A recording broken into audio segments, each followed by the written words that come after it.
out at literally every pay-per-view ever created. Chris Jericho and The Big Show! I just noticed that throughout Jericho's run as the WWE Tag Team Champions, they were never actually referred to as Jericho by any ring announcer. What gives it that? Mark Henry lifted The Big Show and body slammed him. You've seen Hulk Hogan body slam Andre the Giant, yet Mark Henry, who's quoted as the world's strongest man, body slamming The Big Show was the shocker of the year. That her opponent will submit. Jerry, the submission matches are taking place later tonight. They're not happening right now. This is just a regular tag team match where pinfalls can happen. Don't kick Jericho in the heart and break your toe. What? MVP. Chris Jericho obviously jumped back into the corner before MVP could even deliver his shoulder strike. Unified tag team titles are on the line. In case we are too stupid to obviously know that. Sure, Mark Henry catching The Big Show in midair would have been impressive. Only problem is, Show was keeping himself in the air by using the rope, and Mark is hardly even doing a thing. Sorry, but we're not up to a good start in this video. Tag team champions come out of here tonight. I'm pretty good at this. MVP just has to shift himself a little further to reach Mark Henry and make the tag. Yet he just lays there expecting Mark to extend his arm further than it will allow. And Chris isn't even holding on to MVP either, so what's stopping him from shifting just a little further? For someone MVP decides to do that and quickly hit a DDT, I'll give it a center mover. Why not? Mark takes down Chris, then waits for literally 5 seconds before deciding to go for the pinfall. Why do wrestlers debate about doing that? Big Show and Jericho. Chris Jericho's crying face as he defeats Mark Henry. ADX has never submitted. Don't jinx it, Josh. Legacy is the future of the WWE. Until WWE decides to make you either a jobber or have a complete joke of a gimmick. Get impromptu U.S. title match. Le prochain champion américain. Les Messieurs Français. United States Championship on the line. You said that 3 times in the past minute. Are you constantly reminding us that the U.S. title is on the line because you think the Canadian crowd is stupid or something? Are you blind, Jerry? It was The Miz who kicked Kofi, not the other way around. And Miz sure as hell definitely didn't kick himself right there. I don't like Miz. Quite frankly, I don't. Gotta love it. Michael Cole joining in with Jerry by saying that he's not alone and not liking The Miz about 5 seconds after Jerry said it is more proof that Michael secretly has a creepy erection for Miz, which will be revealed in less than a year. But you cannot win on a count out here. I think you should have added in can't win the title on a count out, because by simply saying can't win by count out, you're referring to the possibility of this match being no disqualification, which is not. Everybody knows you can't win this title at a count out. Oh my freaking god, now Jerry says that you can't win a championship by submission? Ironically, on a pay-per-view event where the world titles are contested in submission-style matches.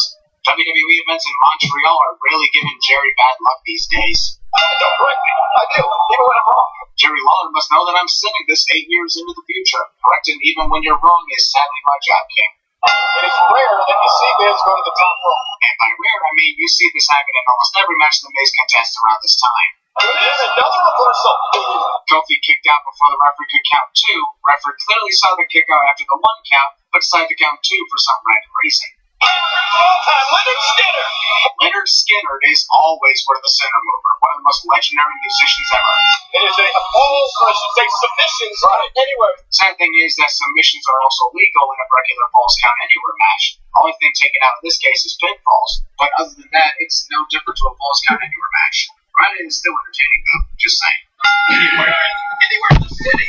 But what happens if they go out Montreal city limits? Wait a minute, I thought Montreal hated Shawn Michaels for what happened to Bret Hart 12 years prior. I know there was an incident that happened. It was all his fault. Actually, it was Vince McMahon's fault, since he's the one that made it happen at ringside that night. Why are they not being referred to as the Legacy in the announcement, though? First Jericho and now Legacy? What do ring announcers have against referring to tag teams by their actual tag team name? Shirt blindfold. Any type of strategy? Seriously, whoever the hell's whistling, shut the fuck up already. I managed to tolerate the whistling in the first 2 matches, but now I'm irritated as fuck. Oh no, this is going to be one tough match to sing because it'll be tough to find any sense at all when there's so much going on at once. What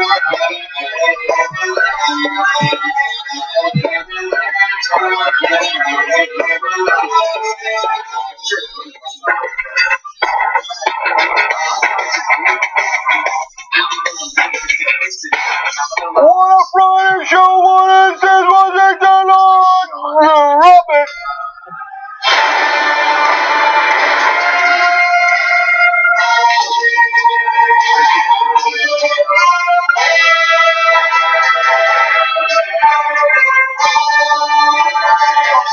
I am amped up.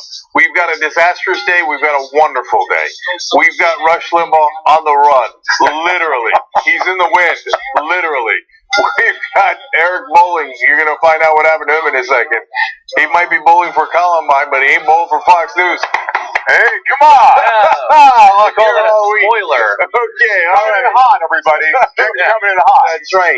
Now you can just take a bathroom break during that story if you want. Okay, and then we do have Fire and Brimstone, unfortunately, and this time it's literal.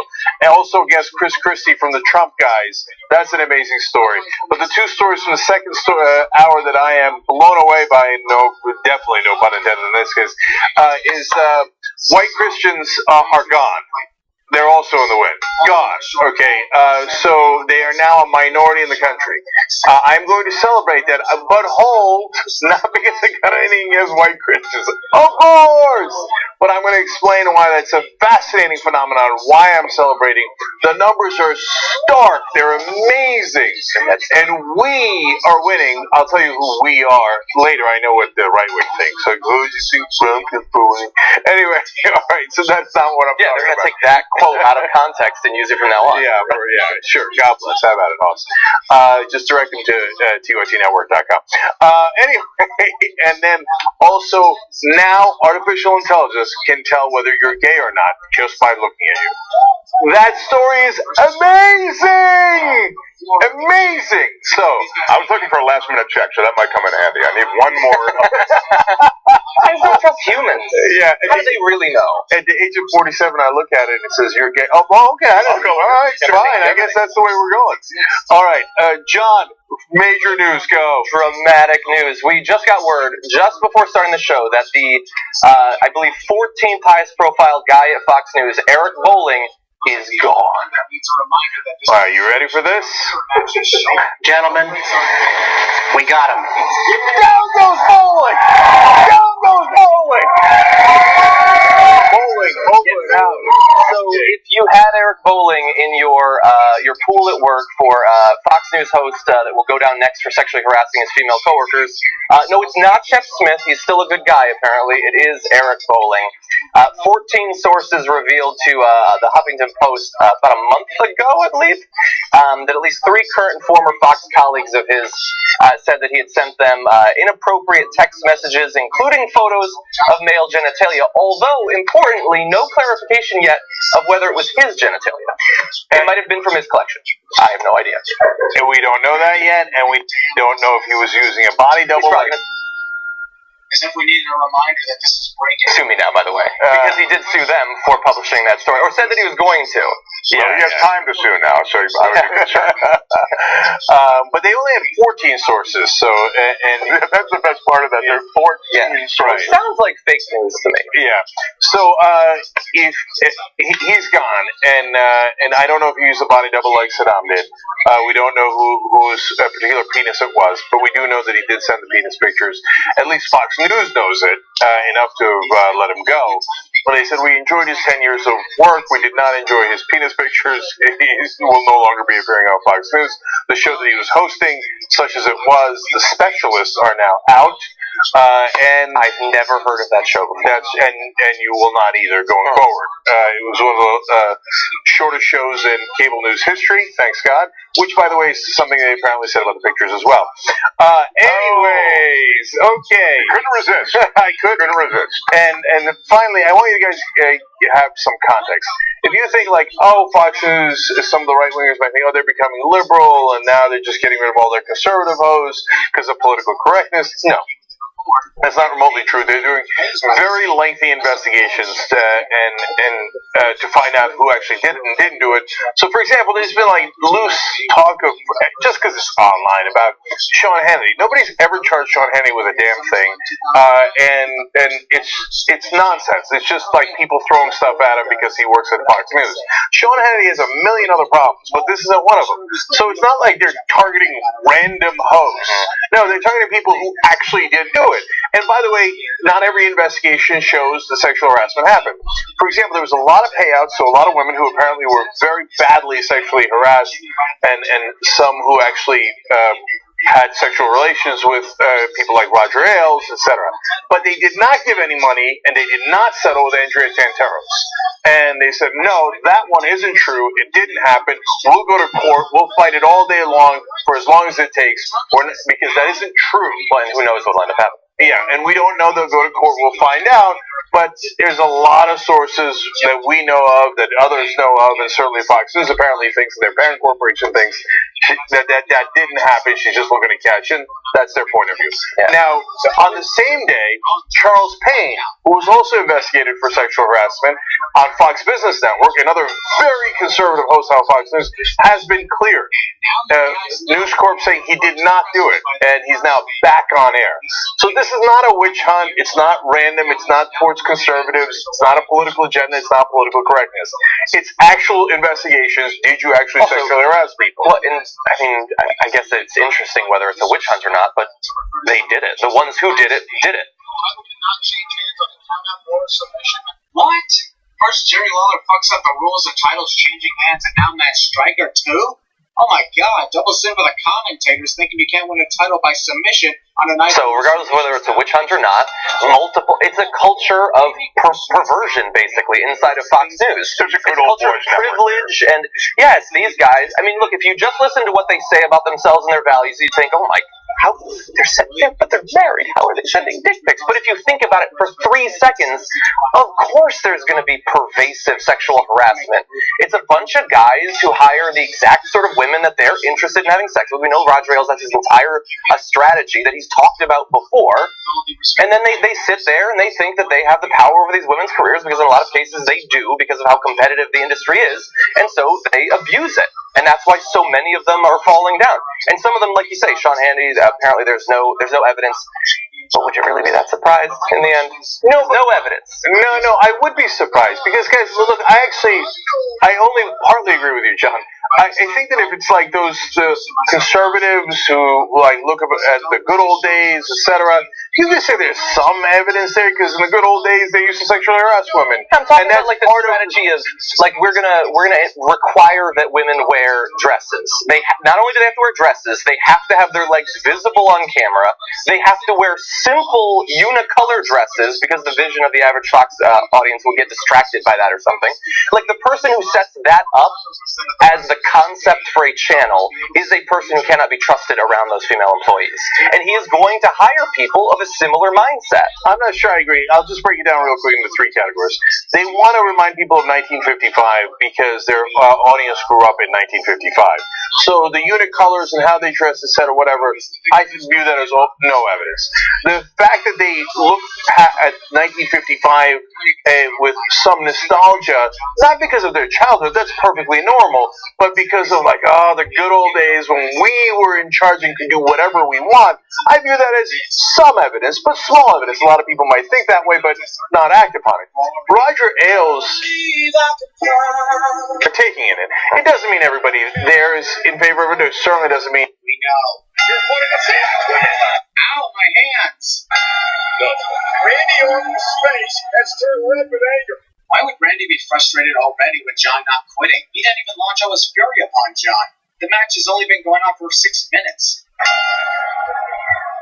From the looks on the faces of the fans, they all expected thumbtacks to be inside that bank, and were sadly let down when it was simply handcuffs. Microphone theft. Oh, come on. What do you mean, come on? This is legal, so who cares if Randy whacks John in the head with a microphone? Quit cheerleading, Jerry. All conservatives are in favor of it. They might have a little bit of some might have a little nostalgia towards it, but doing something is completely different. And yes, you're right. The most important part is Ailes set that culture up, and basically said, now nobody's going to punish me because I'm the one who's running things. Hence, no one's going to punish you for doing the same exact thing. And it is no surprise that it turns out a lot of them did that same exact thing, including Eric Bolling with the penis pictures, and now he's out. Yeah. And I've told the kids, the penis pictures, the men, we send these penis pictures, I guess, thinking that turns women on. It's ridiculous. Women are not turned on by that to begin with, but Bolling is all hot and heavy, and so he starts thinking this will be the kind of thing that will drive her nuts, and it drove him to the exits. I mean, that's just what happens. I mean, that is about the lewdest thing. There's no rationalizing that, right? Once you sent those. Look, I'm hoping that one side effect of Eric Bolling leaving Fox News is that we never again have to say or hear the phrase Eric Bolling was hot and heavy. We're done with it. We're moving past it. It's amazing that they think it works. I wonder if it's ever worked. I mean, I can see it working in a context, and you don't take this the wrong way. You might. I don't know. I probably shouldn't say it here. I'm about to say it. I already don't want to hear that. That in the context of Grindr, perhaps it works. Right? Oh, I see. Yeah. You see what I'm saying? Yeah. Because, like, if you sent pictures of boobs to guys, it would work. Right. No, men are different. Right. Men are wired different. Yeah. Right. But for women, has it ever been like, oh, this guy at work sent me his penis, and it looks really pretty. Yeah. Like, oh, even though I had not thought of it before, I'm gonna go for this. No. Just on the attractiveness of this penis alone. Like, I don't know that has ever worked in human history. Exactly. Yeah. Don't send pictures of your erections to anybody. Yeah, and that goes out to all of the remaining male hosts at Fox. Right. Just as a general rule. Pro tip. I know you think it's funny, Gutfeld. Don't do it. Don't do it. Okay, let's move on to, do we want to talk any more about his erection? No. Okay, good. Maybe a little. No. Okay, let's move on to something very serious. In a very real sense, when it comes to natural disasters around the globe, we're entering something that looks much like the end of days. We've got fires, we've got earthquakes, we've got hurricanes, and we're going to be covering a lot of it on the show today. But we want to give you a couple of quick updates on a few particular disasters that are going on in various parts of the U.S. and near the U.S. So first of all, you've got multiple hurricanes, but right now we're going to focus on Irma. The last that I had seen, I believe that somewhere between 24 and 30 people had already lost their lives. This is as it's crossing the Caribbean, and so you had Barbuda and the Virgin Islands, you have Puerto Rico get hit, a number of different places, Haiti and the Dominican Republic, and over the next few days it's going to transition up into Florida. And if you've seen the photos of this hurricane, comparing its size with Andrew, it's amazing. I mean, that was a hurricane that people still talk about decades later because of how terrible it was, and it's far, far larger. It's going to cross Florida, and it's going to literally cover the entirety of the state as it goes. And you see there a rough timeline of basically when it's going to hit different areas. It now has sustained 185 mile per hour plus winds for longer than any hurricane on record. Another scary record that it has set. The Rick Scott said that it's way bigger than Andrew, and there are multiple counties that have mandatory, let's stay on this for a second, that have mandatory evacuations in place because there's really no safe space right there. But here, this is something that 538 ran earlier today. It's when we talked about this a lot with Harvey, the chemical plants that were struck by the hurricane. You're seeing all those hazardous waste storage locations, hospitals that could be hit, and also nuclear plants. I mean, that is a number of nuclear plants that theoretically could be hit. Turkey Point is the one that we talked about earlier this year because of the likelihood that rising sea levels will eventually engulf it in just a few decades. And so that is a very scary situation. I mean, a lot of people are evacuating Florida. A lot of people won't be able to, and it's already hit islands. It's devastated islands. We talked about yesterday, Barbuda, more than 90 to 95% of the buildings on the island have already been destroyed. Many people without electricity. Puerto Rico had a similar situation, and it's expected that we'll see something like that in Florida as well. So we're going to turn to other disasters in a second, but we do have to acknowledge just how devastating Irma has become in the immediate aftermath of Harvey. So it's the largest hurricane ever recorded in the Atlantic Basin. Top winds came in at 185 miles per hour. It's a Category 5, which is the biggest you can have. And Category 5 is at 157 miles per hour. This is at a 185. And if the center was New York, it would cover an area from Boston to Baltimore. That is how gigantic it is.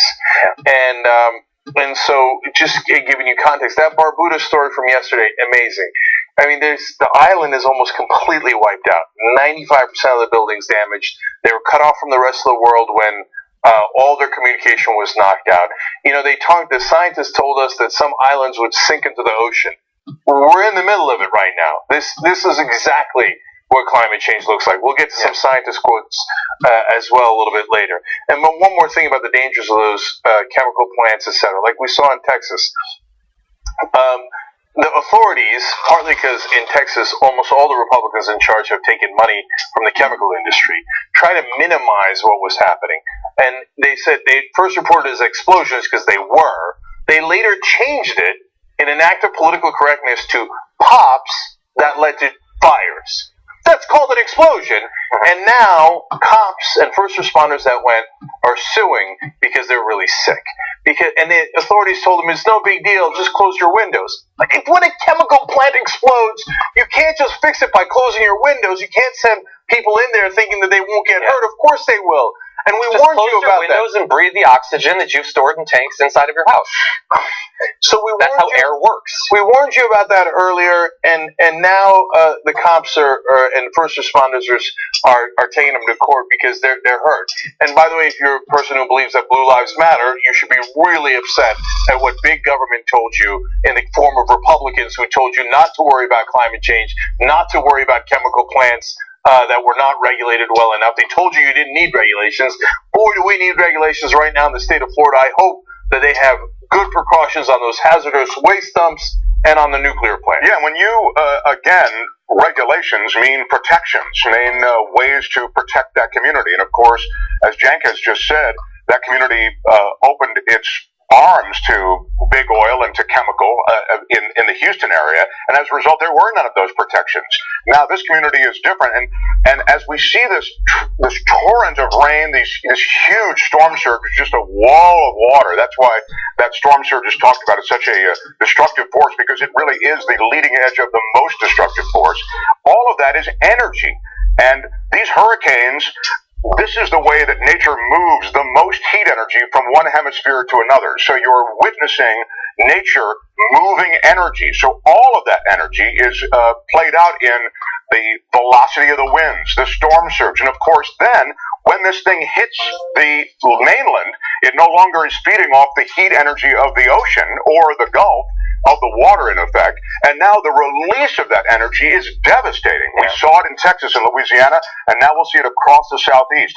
But again, it's all part of this climate change discussion, because that climate change is associated with the heat of the globe, and then the accompanying energy transfer, which is played out in these hurricanes. Yeah. So I just want to ask Mark just a little bit more, because Mark's a meteorologist, and does this professionally. Look, the climate scientists at Texas A&M, at Rice University, at almost all these major institutions are saying that yes, the climate change doesn't necessarily create hurricanes, but it makes them stronger. It makes them have more precipitation. Can you explain why? Like, so for the average guy out there, you might think, I don't get it. Why does it make it more severe? Well, it's a piece of what I was just saying, which is that the heat, okay, so the Earth is getting warmer. That heat is played out in sea surface temperatures in the ocean. The ocean is storing, if you will, that heat energy. And then it has to be transferred in some way, and is transferred into the atmosphere. So it evaporates into the atmosphere. It moves into that layer of air. Well, that layer of air now has a couple of things. It has energy, and it has that evaporated water vapor in it. And there's more and more of it. So you have more and more rain, and you have more and more intense energy being stored there. And that energy, again, is played out in storm surge and in wind velocity initially. So I think what you're seeing here as the globe heats up is just the capacity for the globe to try to throw off this energy in every way that it has in the past, which is associated with, again, rain and wind and a lot of destructive power. Yeah. And in the same way that in the water it's causing the evaporation, which is filling the air with more and more moisture, which is leading to worse rains and hurricanes, in the land, in big parts of the world, but we're going to focus here today in the U.S., it's drying out the land. And so we've seen massive fires all over the country. I mean, California, just in the valley, in Burbank had some bad ones, and in multiple states in the West you're seeing them. In Montana especially, there are some absolutely massive fires going on right now. Governor Steve Bullock declared last week that it's one of the worst fire seasons in the state's history. The National Interagency Fire Center reported that Montana had 21 active forest fires covering about 438,000 acres, and they have already burned through their fund designed to fight these forest fires. I was looking into it, and unfortunately, they had some other massive cuts that they had to deal with earlier this year, and so they took, I believe, about 30% of the fund away to forestall cuts in other parts of the government. And now you see there that we still got a good bit of year left and a good bit of fire season left, and Montana is still on fire. So the fires in Montana have been going on for months now. They say that they will continue all the way through Halloween. It's amazing. I just want you to understand what Mark and John are explaining, that the heat causes the precipitation to go up, and when it does, it takes it from the ground, which makes the ground really dry. But when it takes it from the ocean, it then causes a lot more rain. And in the middle of a hurricane, it is prolonged rain. That is why in Houston, they broke the record for most amount of rain ever in anywhere in United States history. It is not a coincidence. And it's also not a coincidence that you're having these massive hurricanes at the same time as the fires. Because what happens when you have really dry land? You have raging fires. So I know that it's very hard for a Fox News host to understand, or a Republican senator, but because the precipitation is lifted into the air from the ground and from the water, you have droughts and floods at the same time. That's why it looks like end times as we look at it. But it doesn't have anything to do with God, and it doesn't have anything to do with coincidence. It has everything to do with science. And scientists forecast and predicted this very scenario, that these things would become more intense. You can get bogged down and they throw a lot of stuff at you. Well, the ice caps are melting. That would happen anyway. There's cyclical stuff. But what has been forecast by virtually all the scientists is precisely what's happening. It's almost beat for beat.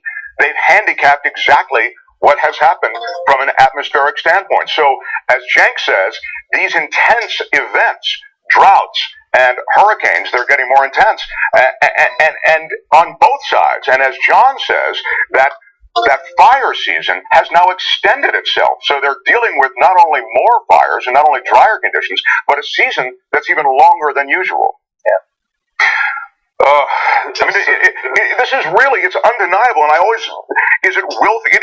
think you said the Republicans, and I wonder, is it willful ignorance? Is it or are they just towing a party line? It seems so indisputable to me.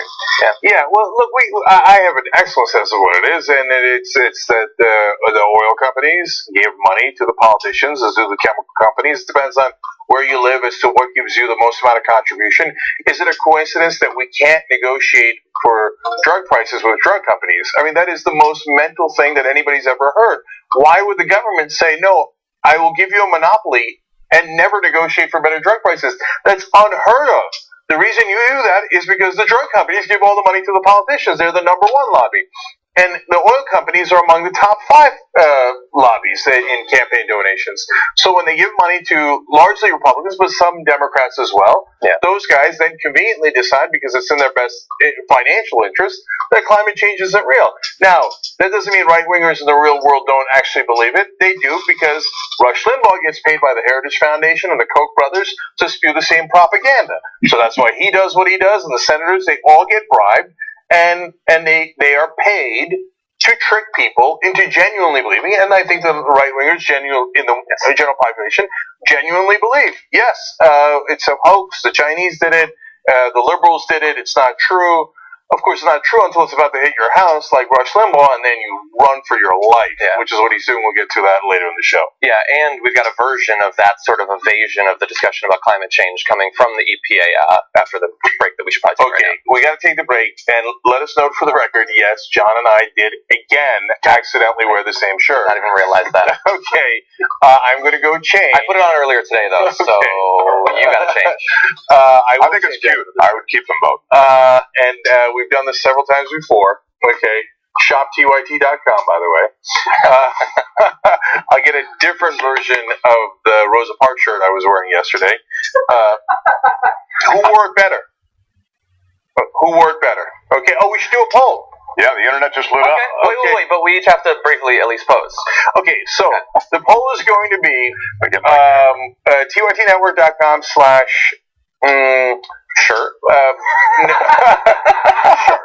Okay. TYT / torso. I don't know. Okay.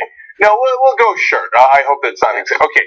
So, and it'll be who wore better, Johnny Pie or me. Okay.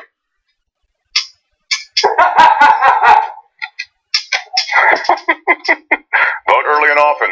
Okay.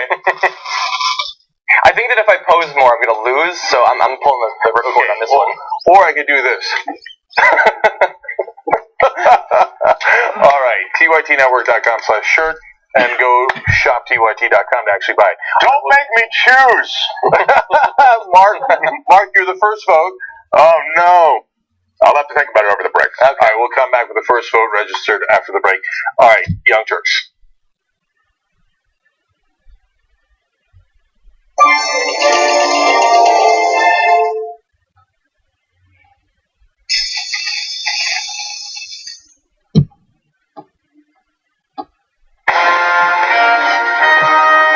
Welcome to the Control Room exclusive members coverage of TYT postgame live from Rebel headquarters in sunny Los Angeles. So Jason, the air is electric after yesterday's postgame. He's talking about Miami. You know, the only thing about this, Jason, is we've heard the Miami stories. I'm looking at Kasperian's interest here.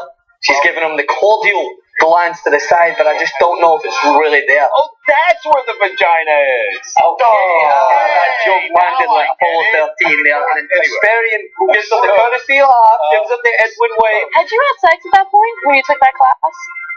Anyways, so... Hold a minute. He's found an opening. Is he finding his way to come back, Jason? Jay Dugan coming back with a comment. No one would have seen this coming. And he's in the mood, and there's some music in the background. He's got the sideburns, he's got the long hair. You know, He won't find himself. There's no way he's ready to. I mean, I've He's got it. It's unbelievable. Every dog has a day, and this dog is having the best day of his damn life.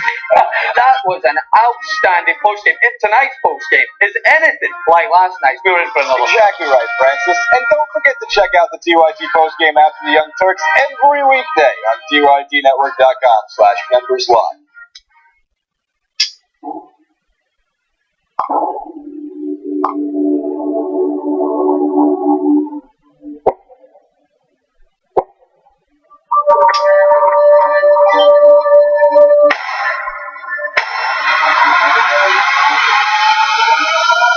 What's the favorite thing you have in common with your daughter? I was going to say sex, but I can't relate that. He said I had small hands. They're not small. I never heard that one before. Robbie Canal, he calls his work urban beautification. I didn't go out to be a street artist or to make posters. I was just compelled to do it. I was mad enough. It didn't matter. It was like a form of minor civil disobedience even. You know, like, fuck you. How about your higher ground? Power operates to self-replicate itself to maintain the status quo so it stays in power. When you go to do something like this to express yourself in public about an issue you care about, make sure you pick the bigger weapon, and the weapon is knowledge. The one thing about street art, it's not like I put up my posters to change anybody's mind about anything. The difference between propaganda and the kind of art I do is propaganda is telling people what to think. The way the art works, where the art works, is between the time you see it and the time you figure it out for yourself. I'm an optimist. I might have made a lot of ugly paintings of a lot of ugly people, but it's out of love, not for them.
All right, back on the Young Turks. We're having a little issue with my iPad in terms of reading in the tweets, so I can't see your names. I'll just read one here. It says, "Oh no, there's so many good ones." I used to say Al Gore's, or people used to say Al Gore's predictions were off. Well, this could be the most catastrophic "I told you so" in human history. And then somebody else wrote in September 8th, 2017, the real Bowling Green Massacre. Oh, that's so grim. Okay, sorry, can't give you credit because I can't. It's really the Bowling Peen Massacre, I think. Oh, okay. Okay, Tony R. Casio1 writes in from YouTube Super Chat, which for some reason I can read. Long-time viewer, hoping to continue watching in the future. I live here in South Florida, Homestead to be exact. Ground zero for Hurricane Andrew and maybe for Irma. Homestead's like perched out into the hurricane, basically. Wish us luck and keep an eye on us. I absolutely will. And remember, guys, I'm going to South Beach, Miami, in about a week. So I was planning on it. And it could have been just, 1 week late. I don't know. I don't know what they'll be to go to. And it is super depressing. I love Miami. And so this is... Yeah, that's your old spot, Miami. You used to live there. Yeah, absolutely. So, by the way, they're expecting this to be, again, so many different forecasts. You have the weather forecast, and you have the forecast from official agencies that are associated with calculating damage and that kind of thing. And they're talking about it being worse than Andrew. By a long shot. So we'll get to how it lands within the context of the Rush Limbaugh story too. Last one, Brian Zayman wrote in on YouTube Super Chat too. Cenk just whooped. This is from yesterday apparently. Whooped New York Times ass, and I love it. You go, Cenk. Thank you, Brian. I appreciate it. So, all right, John, what's next? Okay, here's what's next. About a week ago, I knew that this country was filled with a lot of ignorant people who were truthers about various things, but I'd never heard of a hurricane truther before. It seems like you can look out your window and see it. It's there. But Rush Limbaugh made news by saying this. The reason that I am leery of forecasts this far out, folks, is because I see how the system works. Much of our public information system, including from the government, from the drive-by media, has been corrupted. It has been corrupted by the individual biases and whatever present bigotry of the people who hold these positions. And we can't forget Hurricane Harvey, because Hurricane Harvey and the TV pictures that accompanied that go a long way to helping further and create the panic.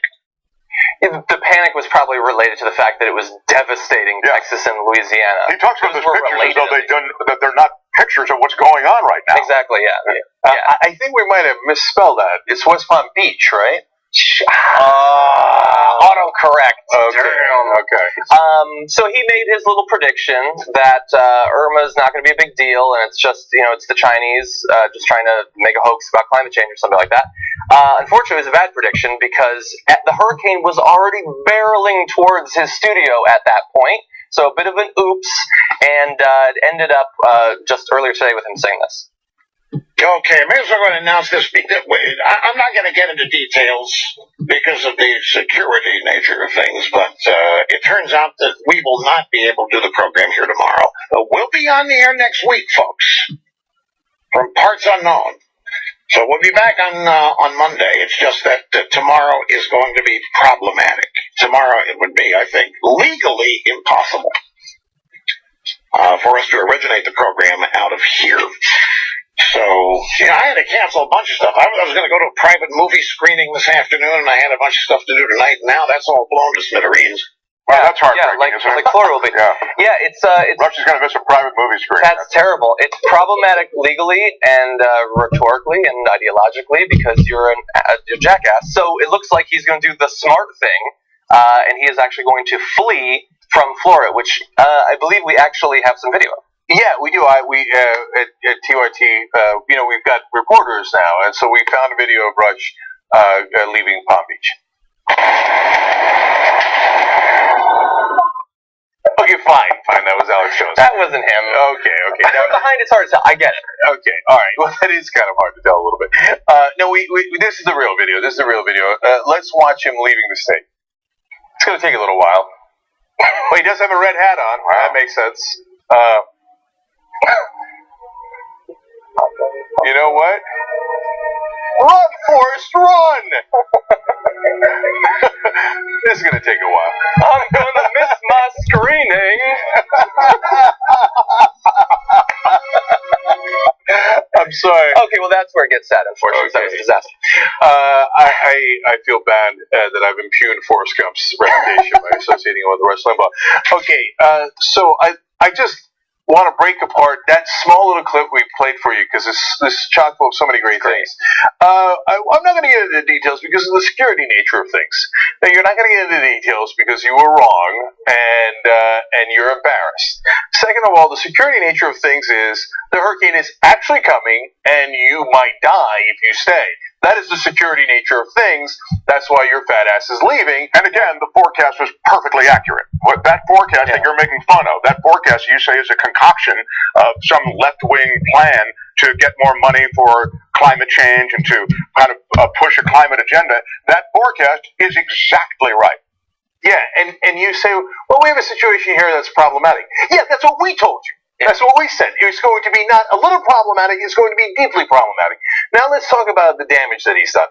Because he's like a bad Bond movie villain, right? Everybody stay, there won't be any problems. And then he gets on his private jet and takes off. But meanwhile, if you made the mistake of ever trusting or believing Rush Limbaugh, and you didn't make preparations, because later he said that he is, quote, almost always right 99.8% of the time. Now, that is preposterous and insane, but remember, Rush Limbaugh listeners are generally stupid.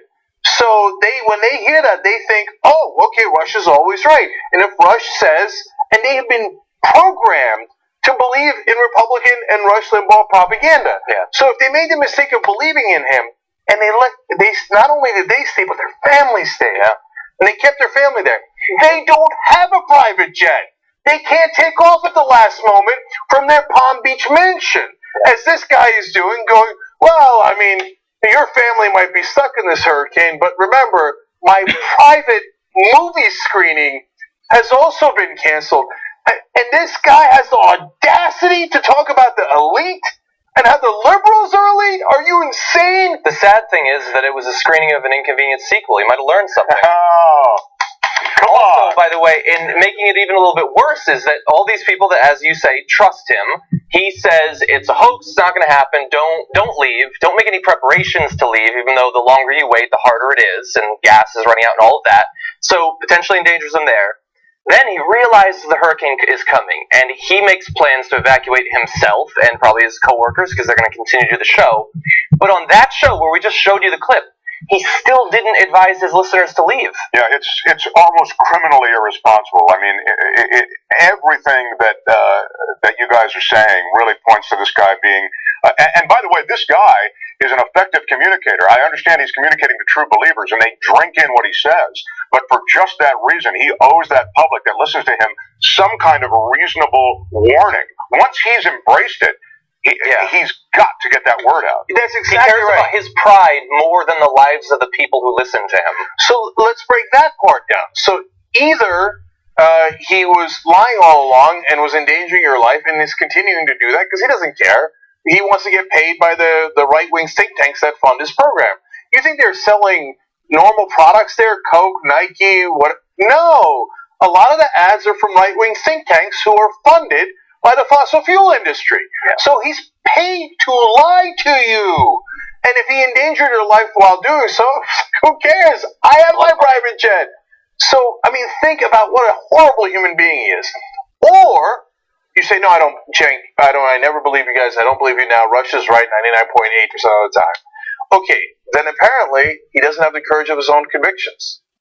So he thinks the hurricane is not coming. He thinks it's a Chinese hoax. And he said it again today. The official meteorologists, he calls them official meteorologists, he says have already accomplished their goal of scaring everyone. Well, apparently they scared you, right? So, but why don't, if they're lying and you are a strong conservative, Rush, have the courage of your convictions and stay on your front porch. If you don't, you're a coward. And you didn't. You ran like a little bitch. So if you didn't believe that climate change is real, and you didn't believe this hurricane was real, but you ran anyway, you are a pathetic, sniveling coward. Because it's not me. It's the right wing who says that climate change isn't real. It's the right wing who says it's all a hoax. It's him who said it. So if you believe Rush, you must conclude that he is a grade A coward who does not have the courage of his convictions. Or he was lying to you. You pick one. And if you're still in Florida, please leave. Yes. Grade A coward with a plane, though. I will say that. Yeah, that's true. Yeah. One last thing. One last thing about Rush Limbaugh. Is today, as he was running for his life from the hurricane he said didn't exist. Come to find out it did exist, and would have knocked his house, potentially his house down, and endangered his life, and he ran out of there. He was talking about it on the show, and he said that he was reading the paths of the hurricane, and he was certain that it would curve into the Atlantic, but that the official meteorologists got there what they wanted anyway, which was to create fear and panic over a climate change that isn't real. Now think about how monumentally stupid that is. The hurricane is a Category 5 and it's real, whether it's in the middle of the ocean or it hits land. It's real either way. Yeah. But he is so stupid that he thinks, well, if it curves a little bit and misses my mansion on Palm Beach, it must not exist. So are those pictures and the videos of it devastating the Caribbean made up? Did it not actually damage 95% of the buildings in Barbuda? Did hundreds of thousands of people not get evacuated? Why is the governor, Rick Scott, a deeply conservative guy who has banned the words climate change and global warming from Florida, ordered a state of emergency and told hundreds of thousands of people to evacuate in Florida, including you? So, it just, to me, I know that he's a liar, and I know he does propaganda, but that whole misunderstanding that if it doesn't hit me, then it must not be real, is just conservative 101. I am the only person in the world. I'm the only thing that matters. Screw everyone else. I don't believe in community. I don't believe in us working together. Hence, I don't believe in the government. I don't believe in anything that doesn't involve me. So if there's a giant Category 5 hurricane right there, but it didn't hit me, well, I told you, climate change is not real. Yes, classic conservatives. Empathy doesn't extend past the walls of his own mansion. And I think the strategic play from Rush and also a lot of conservative standpoint is to suggest that the pictures and the descriptions are amplified in some way to forward an agenda. There just isn't an agenda among these weather forecasters that are putting these various computer models into some sense and giving us these 12-hour updates. It just doesn't track. So the idea somehow that these guys who are scientists who've dedicated themselves to this kind of forecasting would somehow give up that science or even compromise on it to forward a political agenda, it's absurd. And it's absurd, too, because you could never get all those scientists to walk in lockstep anyway on a lie. Yeah. So it just doesn't track. I don't get it. Yeah, and I know why they do it, because since Rush Limbaugh is paid to lie to his audience by the right-wing think tanks who fund him, he thinks, well, everybody gets paid to lie, don't they? So if you're a meteorologist, you must be getting paid to lie by someone like I am. So there's a conspiracy over here, and that's how I'm funded, so I assume you're funded by a conspiracy. Yeah. So, and let us just dispel it for a second. Mark, you're a meteorologist, and you worked in this field for decades. Did anyone ever come to you and say, Mark, by the way, climate change is not real, but we're going to go ahead and lie to everybody. Go ahead and tell them forecasts that aren't true. No, of course not. Of course not. And in fact, you cut your teeth on the accuracy of what you say. So these guys, even if they were playing the long con, you know what I mean, they still have to get these forecasts right. And that really is, that's all they've got. I mean, and these are the key moments. You know, these guys who are in the National Hurricane Center, dedicate their lives to these kinds of forecasts, this is where the rubber meets the road for them. You know, you've got this unprecedented active tropical season. They want to deliver the very best forecast, and they have. Everything up to this point has been so very accurate. Exactly. I mean, just think about the last point that we got to move on. We're way over. Just think about how crazy that is for you to say, all right, there's all the world scientists and all the meteorologists, and they've all been proven right. Or I can listen to Rush Limbaugh, who's running for his life right now. Okay, well, you know, if you make that wrong decision, I'm not sure anybody can help you. Yeah. All right. Let's turn to another disaster. At the same time that the Gulf Coast and the Caribbean are suffering under the effects of multiple hurricanes and vast parts of the U.S. are covered in forest fires, Mexico is also suffering from an earthquake that just hit, a massive and deadly earthquake. Unfortunately, as of when we're filming this, at least 58 people have been killed and hundreds others have been injured. There's been large buildings that have been toppled. We're going to show you some video shortly. But this earthquake is pretty devastating. Its epicenter was just 600 miles southeast of the capital, and the president of Mexico is saying that it's the strongest earthquake that Mexico has experienced in a century.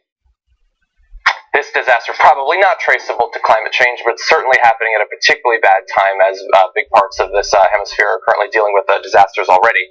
You're seeing there some of the immediate aftermath.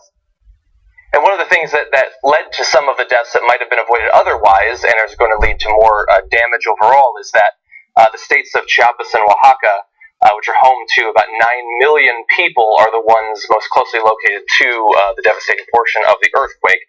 They're extremely impoverished areas, which are going to, of course, it means that the building codes are probably less rigorous, and that the support personnel and staff and all that is going to be a little bit less able to cope with the effects of a deadly earthquake. And those, I'm so glad you made that point, because those communities are the ones that pay the greatest price in all of these different disasters, right?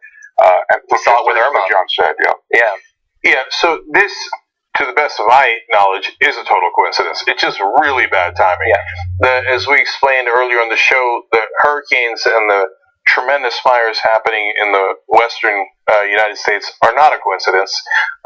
Climate change makes storms more severe. It causes the precipitation go into the air, which, when it comes from the ground, causes droughts and fires. When it comes from the ocean, causes prolonged rain and flooding and storms. So we're kind of looking at what appears to be end times kind of scenario here. Highways filled with cars fleeing, devastation in where the hurricanes have already hit. There's 3 hurricanes right now. And more coming up behind them. That's right. But the earthquake is not related to any of that. It's just bad timing that we happen to have an 8.1 quake, the biggest one we've ever had in Mexico City for at least the last 100 years. Mexico for the last 100 years. Exactly. And I want to show you just 2 more videos to show you the experience of some people recording as the earthquake was going on. Let's roll this first one.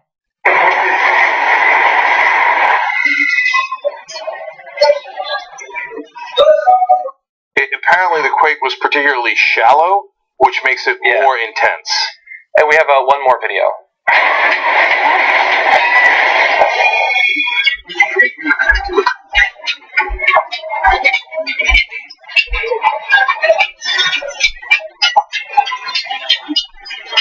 That's a long time. You know, the duration of that shaking has so much to do with the kind of destruction that you see afterward. Yeah. And now, unfortunately, because of the earthquake, they are also going to be hit by some tsunamis. Earthquakes cause tsunamis, and that's going to happen in some parts of Mexico, but it could reach 3-foot waves can reach as far as Ecuador, New Zealand, and Vanuatu, which is amazing.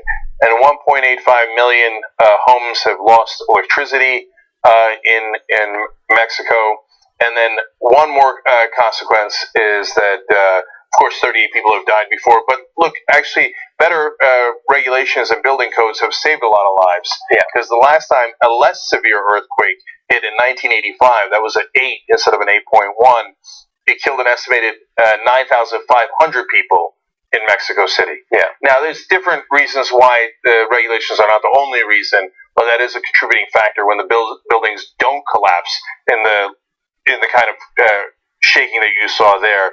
lives are saved, and thank God they were in this case. Yeah, and right now, obviously, the search and rescue going on right now. There's some, I believe, a hotel that's currently down that they think some people might still be inside, and so they're searching, and so that it's possible that that toll, unfortunately, will continue to rise, but already extremely devastating.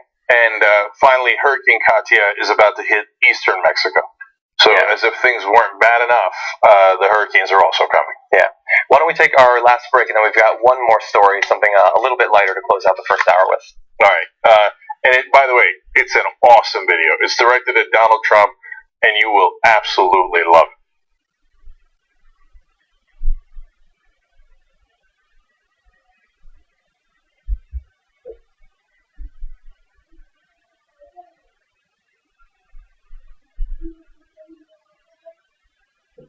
All right, post game here in Studio B. It's the green screen magic of internet television. Oh, a lot of condom breaking stories. Any conversation that starts with marriage is an interesting thing deserves a little bit of.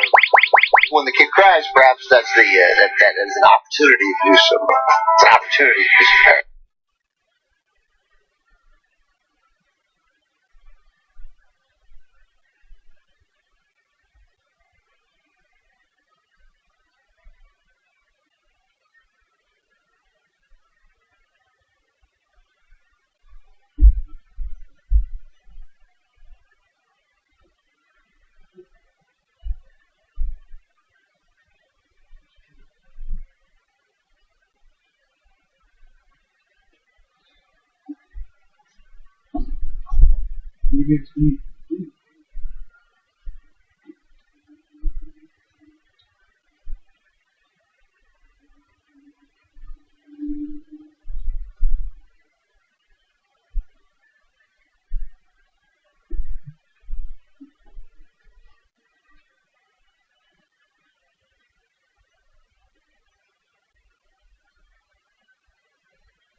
Of course, the safety of those who are still in its path, those who have already been hit by it.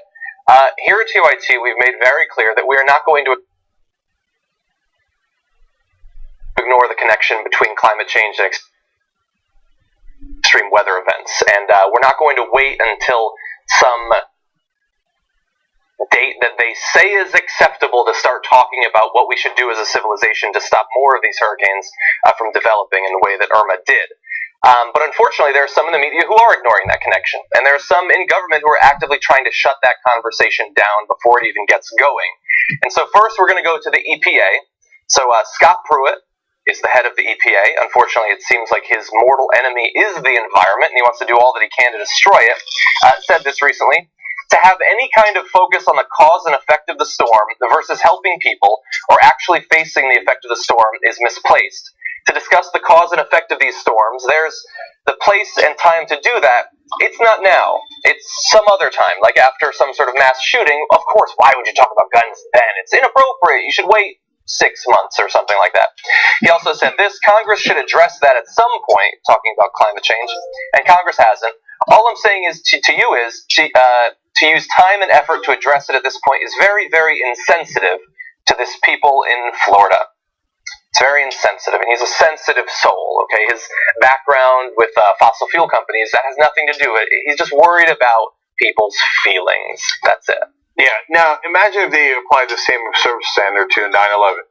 It would be insensitive to talk about the people who did 9/11 and what caused 9/11. So let's not, hey, CNN, everybody else, don't talk about what might have caused 9/11. Let's just be sensitive to people and never mention it. Yeah. Exactly. Okay, that would have been insane. So in this case, it's not a who, it's what caused the hurricanes and what caused them to be more severe. There are a few who's I could point out. Yes, including some of his donors. But if you don't talk about that now, when do you talk about it? It's not like Scott Pruitt ever came out at another time and said, hey, by the way, guys, I just want to let you know there's no storms going on right now, or fires or droughts. By the way, good luck trying to find that time. Yeah. So I think this is the appropriate time to talk about climate change. And let's figure out, is it real, is it not real, is it man-made or not? And there's never an appropriate time for him. Yeah. And he says it's the most inappropriate time because it's the time when people are paying attention. Exactly. And one of his theories is you can't talk about it then. Later, if you bring it up randomly, he'll be like, why are you bringing it up randomly? Right. So, like, again, with gun control in the wake of mass shootings. Exactly. So I have a plan. You and Scott, we're not going to talk about Hurricane Irma and what might have caused it. But luckily, we've had now about a week since Hurricane Harvey. So we can now talk about Hurricane Harvey and how climate change clearly made that storm worse, according to every scientist in the world. That is why it was the largest rain event in United States history. But, now we're perfectly sensitive to everyone that was involved. And, okay, you get the point. But I'll say one more thing about it, which is that, look, if you or your family was affected by this or devastated by it, and over 60 people died during Hurricane Harvey, God knows how many people are going to die already, 38 dead because of Hurricane Irma. And if it didn't happen in the U.S., it doesn't mean it doesn't happen. And unfortunately, it is going to happen in the U.S. It's coming to hit Florida right now. You should be angry. So if you got affected by 9/11, you had every right in the world to get angry. If you get affected by these storms, they are not a coincidence. And there's nothing you could do about it, and God works in mysterious ways. Storms have always existed. They are now clearly more severe, according to almost every scientist in the world, and causing far more damage, including the people who died in these storms, because of climate change. Man-made climate change, largely driven by the fossil fuel industry, which wrote a lot of checks to Scott Pruitt and to fellow attorneys general in the Republican Party to cover up. And Scott Pruitt, from time to time, would literally take memos written by fossil fuel industry lobbyists and then put them on the record as if it was his own letter. He's a gross guy. Yeah. What he's saying is, look out for my sensitivity. And last thing, I know we're late, but I just want to make the point that his statement, where he plays off talking about the causes versus helping those people who've been affected, is ridiculous to begin with.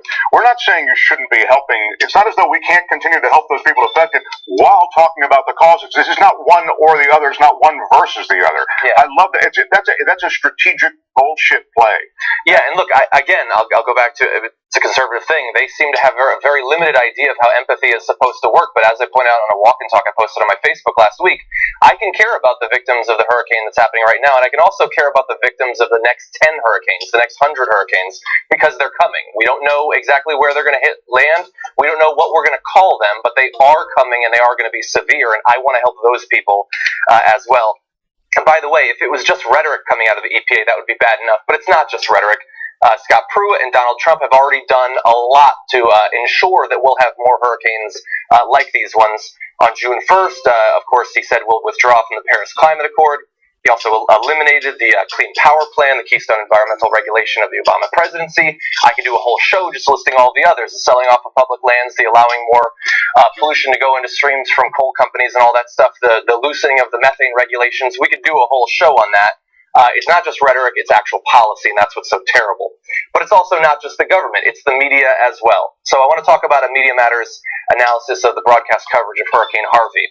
From August 23rd to September 7th, they found that neither ABC nor NBC aired a single segment on their morning, evening, or Sunday news shows that mentioned the link between climate change and hurricanes. And we know how much the media was covering those hurricanes, they just chose not to make that connection clear. CBS and PBS NewsHour each aired 3 segments, which is something. Fox actually aired 6 segments that mentioned climate change, but most of those dismissed the link between climate change and hurricanes, so thank you, Fox, for doing that. CNN and MSNBC each aired 5 segments that legitimately discussed the link, so CNN and MSNBC certainly could do more considering their 24-hour-a-day coverage of the hurricanes, but they at least did mention it on multiple occasions. So ABC and NBC are 0. I'm doing quick math here. NBC and PBS is 6, but Fox News is 6 against. Right. So that's just 5 networks that is a net 0. Yeah. So golly gee, I don't know what happened. All the world's scientists agree what happened. They all agree that the storms are worse because of climate change. But on TV, the so-called liberal media, you actually almost never hear that. Now, CNN and MSNBC are 24 hours a day. So, wow, in this giant period of a week. No, 2 weeks at least, August 23rd to September 7th. They did a combined 10 segments in a span of 24 hours after 24 hours, and this is giant news. But at least give them credit that they did it. That's true. To be fair, I mean, we do 2 hours a day. I know we've done more than 10 segments in the past 2 weeks, and we do far less than 1/12 the coverage that they do. This is a victory. The right wing, and I hate to always, I don't want to be name calling, but just from the right, they effectively message, and the message that they've allowed to get out there, and it's stuck, is that talk about climate change is a politicization of science, and they've created this idea that talking about it is now a leftist thing to do. And newsrooms at those networks have accepted that. And it's just not true. There is science behind this. But I think that's their messaging sticking. And it's being internalized in editorial decisions at the networks.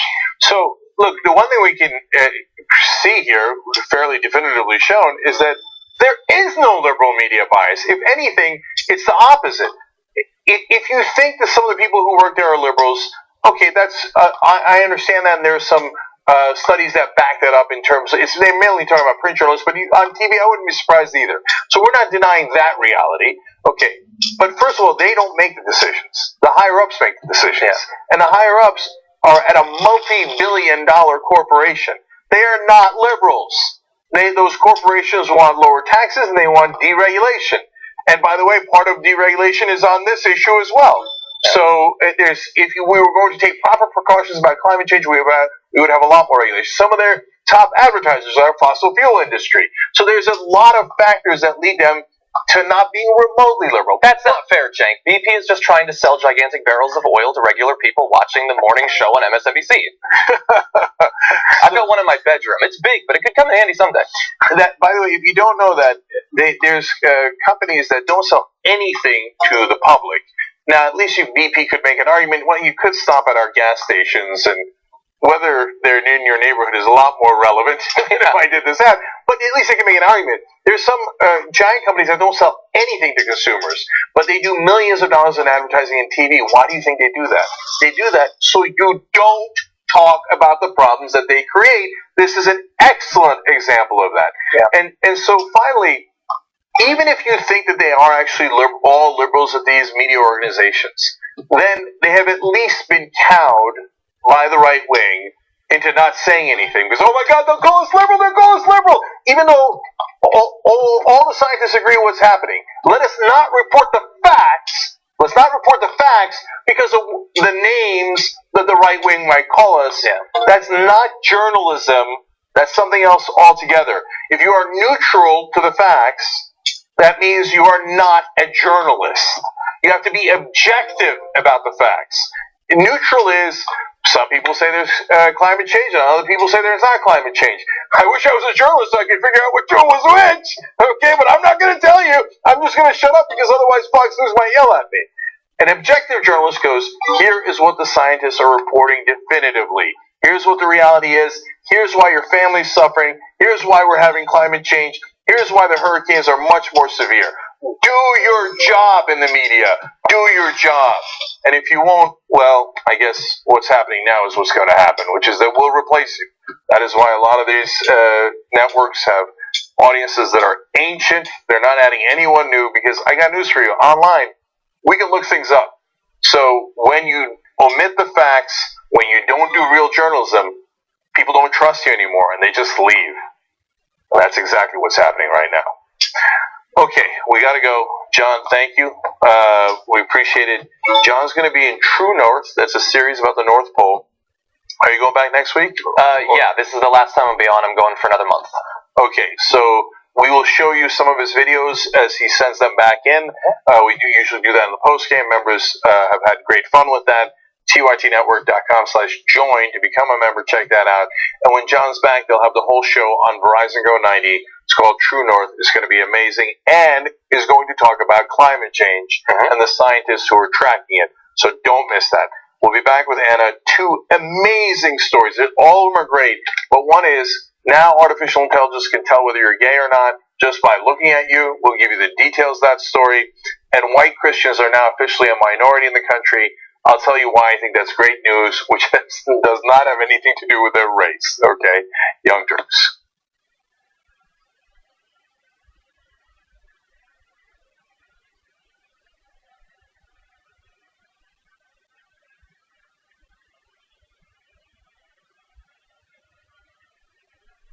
I'm super excited because we have different levels of members. They pay $10 a month, but there are some members that pay a little more. Executive producers, for instance. My favorite thing about executive producers is that we have quarterly calls with them. I love that I'm getting a little transparency and I'm knowing what you guys like and dislike, ideas on how to improve the show, topics that maybe we haven't heard of yet you really want us to cover.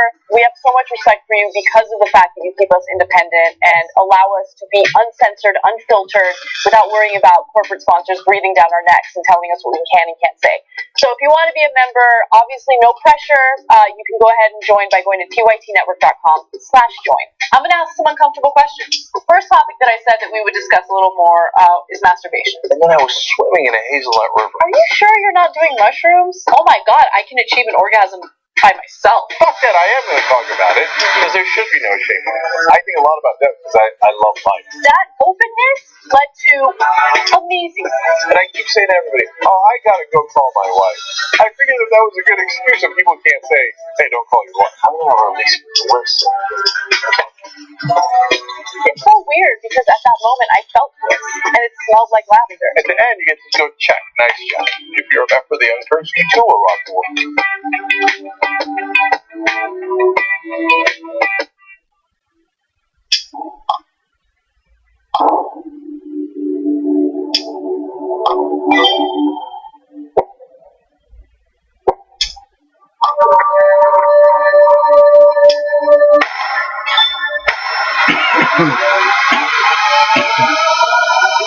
My hands are they're small.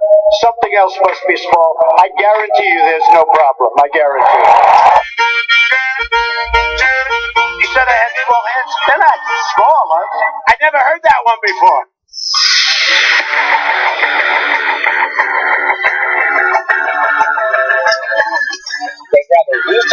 Republicans than have a progressive win with them. That's how dumb the corporate Democrats are. It's the Democrats who lull you to sleep, and at the end of the day, they're the ones who push the right-wing agenda. Most of the people are either unemployed, underemployed, or fucked. This is why you lost the Trump, you fucking moron. What the fuck is wrong with you? Whoever wrote that, I'm sure they were typing what's one hand and going like this. The Democrats are dead. The way you feel right now, that's how a chump feels.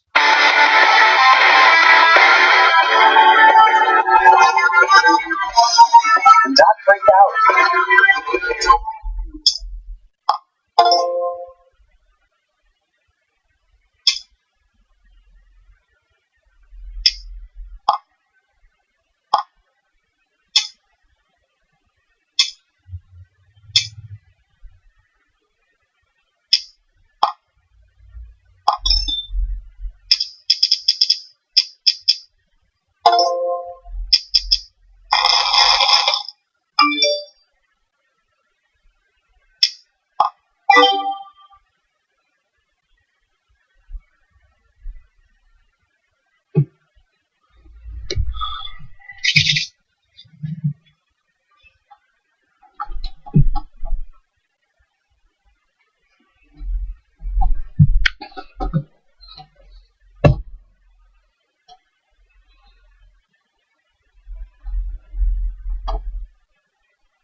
Young Turks, I'm having trouble with the tweeter thing again. Somebody wrote that we're hilarious, so thank you. But I don't know who you are, and I can't read the rest of your tweet.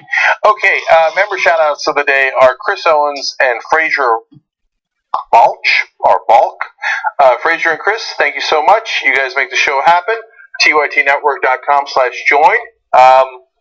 And Dave Kohler's got a post game for you guys today. I think he's talking to the reporters. That's what my notes tell me, which is kind of cool. We'll be doing that more and more as we go forward, and we had some great post games throughout the week in Aggressive Law School. Get all that ad free if you're a member. And then this is a new shirt we've got. Yesterday I was wearing the black version. This is the brown version. Rosa Parks, the person who did the original Resist. So that's also on shoptyt.com. All right, Casper, nice purple dress there. Oh, thank you. Yes. What color is that? What do we call that? I don't know. It looks purple on air, but it's pink in person. No, pink. Yeah, it's a click off from pink and a click off from purple, and it's vibrant. Just like my first matching. What is that eyeshadow? That's the key to this whole thing. Is that what it is? Mark is very detail oriented. Wow. I think that brings the whole thing together for me. Okay. Well, I really think about these things. Okay. Love it. All right. Fascinating. All right. Forward. Let's get to the news. All right. Equifax is facing a massive class action lawsuit following the announcement of a massive security breach, which indicates that hackers have accessed the personal data of over 143 million Americans. Now, Bloomberg has described this as an unprecedented hack. It compromised the private information of about 143 million people. Now, users alleged that Equifax was negligent in failing to protect consumer data, choosing to save money instead of spending on technical safeguards that could have stopped the attack.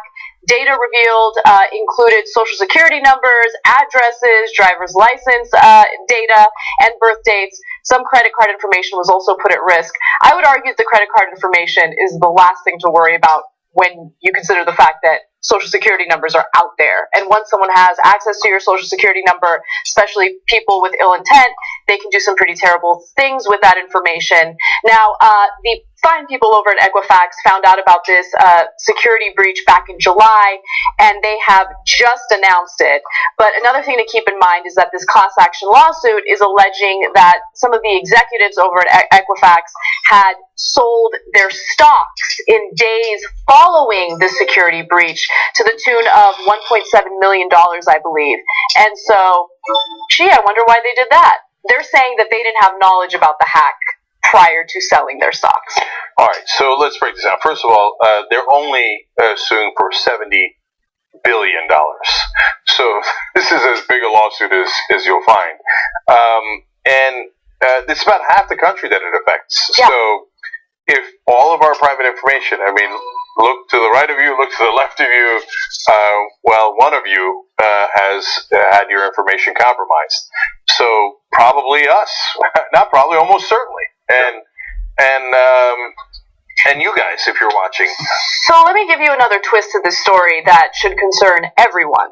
So Equifax and its lobbying arm has been fighting certain consumer protection rules. Really? And one of those rules has to do with class action lawsuits. And so if you were worried that you were implicated in the security breach and you went to Equifax's website where they allow you to search to see whether or not you're at risk, you should have read the fine print, because the fine print indicates that you are waiving your right to a class action lawsuit if you search your name in that database. That's insane. It is insane, and that is exactly why you need the Consumer Protection Bureau, which fights aggressively to prevent that type of behavior from happening. But under the Trump administration, things are likely to change. So these are all things that you should keep in mind. The Consumer Protection Bureau is there to protect you, the consumer. Yeah, so often these situations that you agree to, terms and conditions, just in our routine taking on of apps or whatever else, they force arbitration instead of your real ability to sue. And what Anna's talking about is that in this case. So they're forcing arbitration. That's in the terms and conditions of what Anna's talking about, where you look for your stuff, you make sure that you weren't part of this hack. And if you were, hey, we're going to provide you with our service free for a year, but you're going to agree that you'll just arbitrate this should there be any problem. And that then means you can't be part of any class action suit in any kind of way to seriously pay off what is a huge piece of damage to your reputation, to your ability to conduct basic commerce in life, right? I mean, as you say, Anna, this is devastating for people. It is devastating, especially considering, the sensitivity of the data that these hackers have access to. It's likely to be sold on the dark web now. And it's going to cause all sorts of problems for, hundreds of millions of Americans. So, luckily it's not about sensitive information, though. They have everything. So this is as bad as it gets. Look, on the one hand, I want to give a little bit of context here. Look, people are... hacking is a hell of a thing, and it's really hard to keep track of. It's really hard to prevent. And so... I have some sympathy for them in that regard, and then I have some sympathy in that they didn't announce it immediately, because you're going to have to take a lot of precautions, and you got to make sure that you've got everything straightened out before you let people know, and then the panic begins, right? So, having said that, if you're a mom and pop shop and you got a restaurant and you took some credit card bills and some jerk hacked you, Jesus, you didn't have enough money for security, I hear you. If you're Equifax and you have 143 million people's information, no, it's incumbent upon you to take tremendous precautions to make sure. I mean, that's the heart of your business. So you've got to take those precautions. Now, again, I don't begrudge them taking the month to figure out how to announce this news. And in the case of the 3 executives who sold their stock after the company knew, but before the public knew, and made $1.7 million or sold $1.7 million worth of stock. Well, let's give context there too. It could be that these executives are super rich, so you'd have to look at the period of time. Is it different than a normal 3-day period or a week or whenever they sold it off? Maybe they sell off $1.7 million all the time, etc. But if you find, but you should look into it.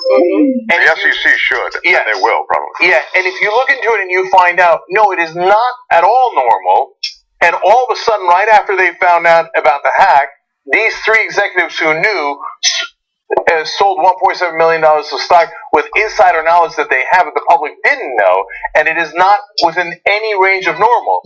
They should go to prison. Yeah, that's how it goes. Yeah, so that's how it's supposed to go, but we know how it really goes. Okay, then do we have a government anymore? I mean, that's the right wing says that, like, oh, we were rule of law. We don't have a government anymore. We don't have a country anymore. Well, if white collar criminals can commit fraud and criminal acts anytime they want, well, then what we're saying is we're not a democracy anymore. The law only applies to the middle class and the poor, but the rich can do whatever they want. And it's gross. So, again, they have to investigate it. I'm not saying by definition it is. But if they found out that it is insider information, they should definitely go to jail. And then lastly, Anna's right. The most egregious part of this is the part where they have you sign away your rights. I mean, think about it.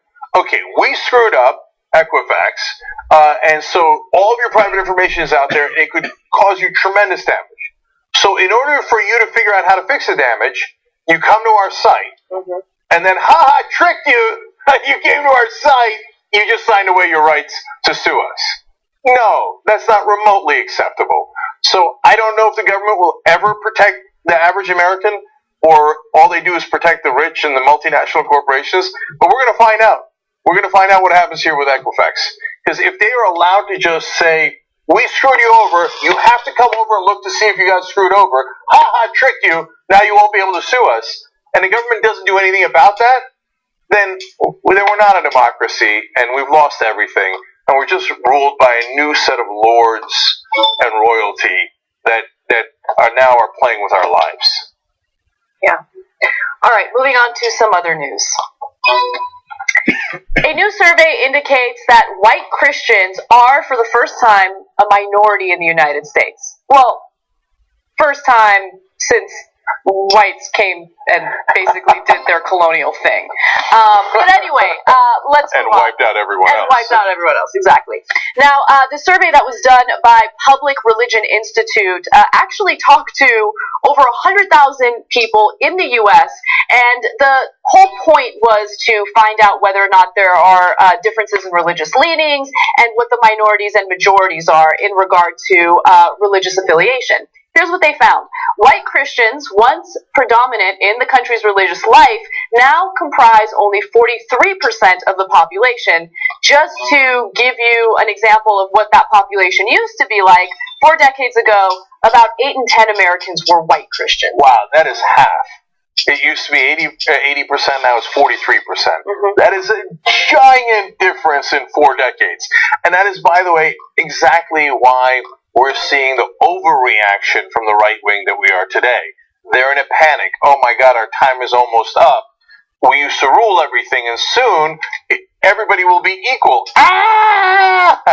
And so that is mainly in the white evangelical conservative Christians politically. It's, of course, does not apply to all white Christians in the country, but the demographics are a huge swing. There's more information. Right. So first, let's explain why we're seeing this drop in the number of white Christians. First of all, keep in mind that the percentage of people living in the United States who identify as Christians is still high. It's around 70%. However, when it comes to white Christians, we're seeing these drops in membership in predominantly white mainland Protestant denominations, such as Presbyterians and Lutherans. Also, there's an increasing Latino presence in the Roman Catholic Church as some non-Hispanic white Catholics leave, and also shrinking ranks of white evangelicals, which, as Jake has mentioned on the show before, is really bad for Trump, especially because he relies pretty heavily on that vote, right? Yeah.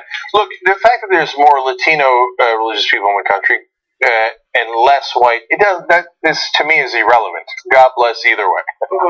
Appropriate, I suppose. Yeah. Right?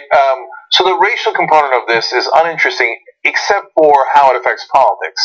And so, and Latinos are not uniformly voting Democratic. They're, they're a little bit more split than, for example, African Americans. But white evangelical voters are voting as a bloc. 80% of them voted for Donald Trump, and they had a voter turnout of 85%, which is unheard of. Now, given that they are a shrinking part of the population, and we'll get more numbers for that up for you in a second too, it is not sustainable. You cannot, even if 85% showed up and voted again, and 80% of them voted for Donald Trump in 2020, he still wouldn't win. Unless Hillary ran again. But even in that scenario, even if Hillary runs again, like the worst of the worst candidate, he'll probably still lose based on demographic shifts. Yes. Now, let's also talk about the emergence of those who do not identify as religious. It's an increasing share of Americans, and according to this survey, it's about 1/4 who don't identify with a faith group. So these are, of course, agnostics and atheists. Now, when you go back to the evangelical population in the U.S., you can see how significantly it's shrinking. 17% of Americans now identify as white evangelical compared to 23% a decade ago. So, actually, that's not really a rapid decline, but it's still a decline. No. That's 10 years. No, but Anna, these numbers didn't move forever. And so now they're moving faster and faster. Going from 17% of the population, or 23 to 17, is a giant. I mean, you've lost 6 out of 23 points that you had. That is enormous. As I look at these numbers, I think, na.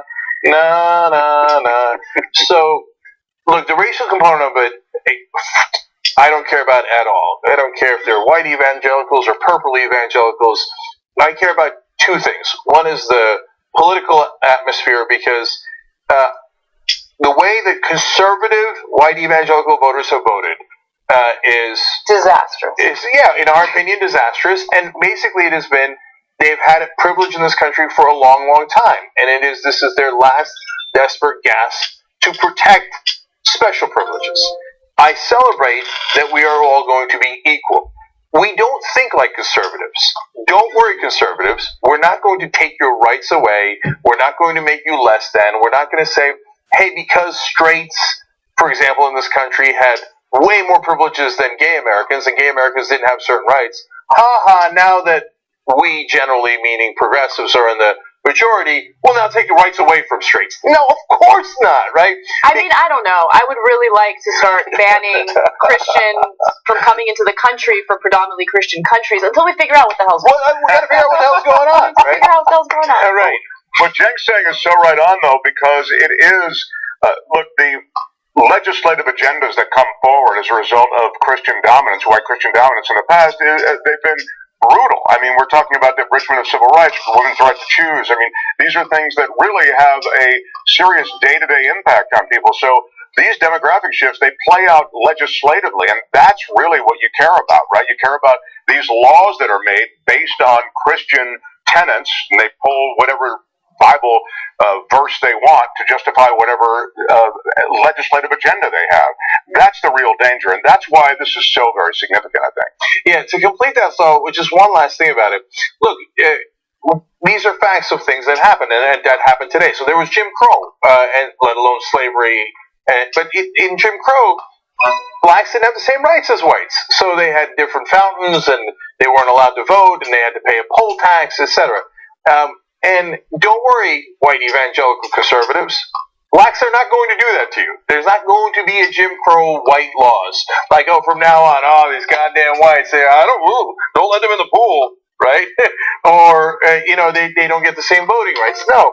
Today there's voter ID laws to make sure that African Americans don't vote at the same rate as whites. They have more polls open in the white areas of town, Christian evangelical areas of town, richer areas of town, and less in the poorer or student areas of town where it's more likely to vote Democratic.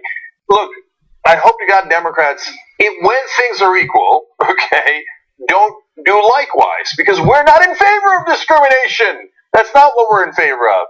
And so there's not going to be, look, I've said in the past that Democrats should strike back on voter ID laws so we can get to balance. But no one in reality who's a progressive thinks, no, let's not be equal. Let's be above them, whatever who them is. It's just not, that's against the tenets of progressivism. So, and that's part of their panic. But look, the other thing is, putting all that stuff aside, the real reason I celebrate these numbers is, did you hear that? That is 1/4 of Americans now who don't identify with a faith group. Now, by the way, some of those could be spiritual people, but they just have let go of religion. So they might be, I think there's a higher power, I believe in this and I believe in that, but I don't believe in a text from 2,500 years ago written by a guy who didn't know a goddamn thing. Kind of literally. So what did I tell you guys? I mean, we started this show a long time ago, 15 years ago, and I've been saying from day one, the people who are against the religion, which includes me, we're going to win. The other side is going to lose. And I wrote a scathing article about religion back in 2005, and I said, look, it's a frothing sea of insanity, okay, and we're the island and they're the ocean, but we're going to turn it around. And we're in the middle of turning it around. Even just when I wrote that article in 2005, if you had said 25% of Americans wouldn't believe in organized religion in the year 2017, they would have said you're crazy. They did say you're crazy. They said I'm crazy. They said there's no way you're going to wipe out religion in the short term. Well, we're in the middle of doing it. And so I know why religious people or fundamentalist people flip out. They're like, oh, it's a culture war, they're coming for us. Well, other liberals might run from that. I don't. Yes, we are coming for the idea that a sky god should rule us when we have no frickin' idea what the sky god thinks. Partly because he doesn't exist. So, no, we should rule based on secular law and logic. And the fact that that side is winning is awesome news. It's great news. So, and if you don't like that, sad day for you, because all you're going to do from here on out is lose. Because there's a thing called the internet. What it does is it provides you information and knowledge. So your kids are going to look up things and go, oh, virginal births don't seem to happen that often. Guys walking on water with no evidence that they actually did 2,000 years ago, or a guy going on top of a mountain and telling him that Allah talked to him and came back and, well, you look at that. Allah said I should get all the chicks, right? Your kids aren't going to believe that because that's nonsense. So you can hate the messenger all you want, but the proof's in the pudding and it's in the numbers. Na na na na na na na na na. All right, let's take a break. When we come back, Kid Rock doing Kid Rock things. Stick around.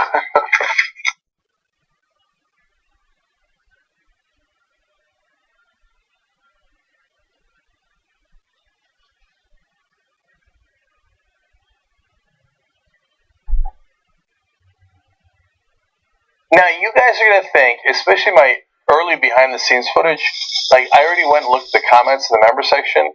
He goes, oh, he's high, he's drunk. I swear to you I'm not. Well, I just tell you if I am. Yeah. Right? And so I get goofy in the behind-the-scenes stuff. What's the need for the butter with this pretzel? This is already super fattening it up. You don't need to put butter on this thing. Why'd they make me do it, Vincent? Why'd they make me do it? Hey, I'm just saying that, this is known as the rear end guy. There's no way that every person he knows doesn't call him the rear end guy. I want you guys to see if you could see the lightning bugs. Whoa. Light them up. Light them up. I will now watch him later. Bitsy, this is my cat. You know what his name is? Kiki Cat. Imagine him in this. Hey, Kiki Cat. Kiki Cat. Alright, this is Kiki Cat signing out. Hey, Jen, what's up? And my VCR keeps flashing 12, but it's not even midnight. Go. We talk about TYT Army being so strong. Usually they help us run our show. Now they're going to help us run the country. Like this. It's time that we reclaim democracy for the people. We had a huge victory for Wolfpack. When Lincoln said this was a country by, of, and for, he said of the people, not of corporations. Our representatives don't represent us. Whoa! Democracy! United! We are! We are! Too strong! There's thousands of volunteers, and you could be among them. With Wolfpack, the mission is so clear. Money is killing our democracy. 96% of Americans want it. When you get the power back, oh, that feels good. This is just the beginning. Go get 'em, man. Up and at 'em. Knock, knock. We're coming for them! Pack.com.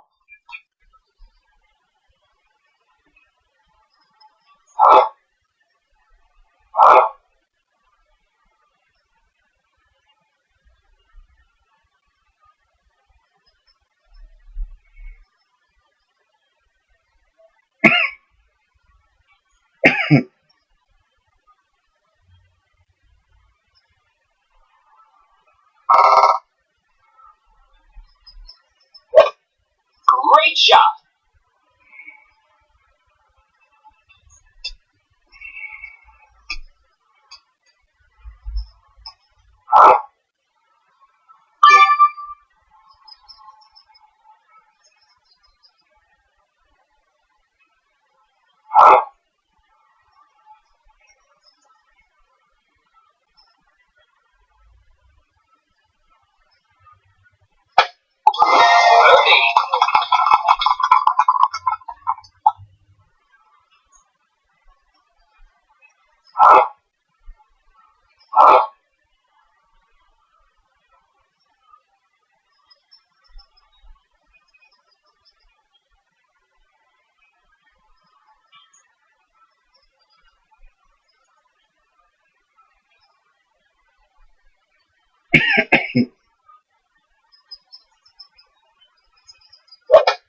Great shot.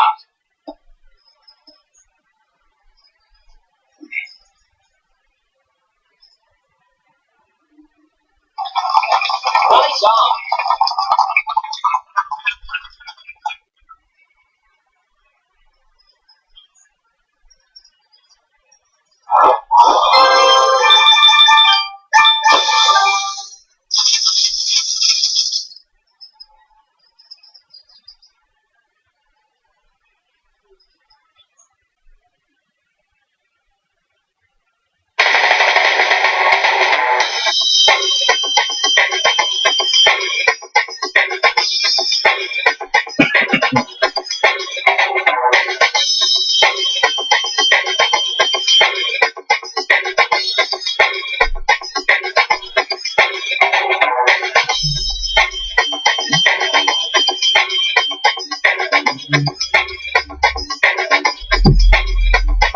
Back on the Young Turks, Matt Brownfield writes in, the worst thing someone could do stealing my credit is making it better. Just when you think you've hit rock bottom with your credit, though, someone else can screw it up even more. Yeah. I mean, as we've learned with Donald Trump, there is no bottom. El Príncipe Chiston writes in. There's no way you pronounce that right. Of course not. Really sold it, though. GOP complains that we don't have government anymore when they've been the ones chipping away at it for the past half century. That's exactly right. And that's a self-fulfilling prophecy, and they did that on purpose. As Grover Norquist said, we want to shrink government down to a size where we could drown it in a bathtub. And they just drowned it in Houston, and they're about to drown it in Florida. And just because you mentioned that, I think it's so appropriate, given what we're dealing with as a nation with these disasters. You talk about government. By cutting back government, you cut back the ability of the country to help those who need the help. But more to the point, maybe in some of the stuff we talked about on TYT, down in Houston, as Jen says, all those companies that want to privatize their profit, they want to socialize the bailout, right? Yep. The damages to those companies and their associated holdings down there in the flood-ravaged Texas area. It'll happen in Florida, too. They want help from the government, and they will get government relief. They'll get tax breaks and other forms of government relief. But their profits, no. They want tax breaks, and they want huge remedies for environmental regulations, which are really protections to the public. So they privatize the profit, but they socialize the risk. It's insane, and we're seeing it played out a lot now with these natural disasters. Yep. I wanted to add one other quick thing to this whole hurricane discussion. Go. First of all, I mean, I think most people notice that the country has completely united in efforts to provide relief to those who have been victims of the hurricane and the flooding, and that's the right way to handle the situation. But I think that as Americans, we should be just as united when it comes to helping people who are impoverished because of an unexpected medical emergency, people who have lost everything because they got sick and they couldn't afford the healthcare coverage that they needed. You know what I mean? Like, when it's a natural disaster of epic proportions, everyone's like, oh my God, we got to band together as Americans and help our fellow, citizens or whatever it is. But when it comes to anything else, people who are dealing with terrible economic conditions, the country's completely divided. Yeah, you're saying that there are personal devastations of the sort that we're seeing on a mass scale every day in different people's lives. And Right. there have to be mechanisms to help those people out. Exactly. I agree. Yeah. Okay, I'm going to add one super last thing. I think I've been saying for a while, a progressive champion is going to rise. In 2020, we're going to watch these guys out because the demographic shifts we were just talking about. And finally, somebody's going to come up and say these things. And Bernie said it, and he rose up tremendously. Maybe it'll just be Bernie, but maybe it'll be someone else or a number of people. But once people go, yeah, wait a minute, why am I getting steamrolled here day in, day out? How about I vote for the guy who's anti-steamrolling, right? I think that is going to catch on like wildfire, and people are going to be like, why didn't anybody think of that before? Yeah, but it has to be not only that, it has to be the message as well as what you're talking about, Jank, right? I mean, you're talking about policy, and you're talking about people becoming all of a sudden awakening to the fact that they're getting jobbed, which I agree.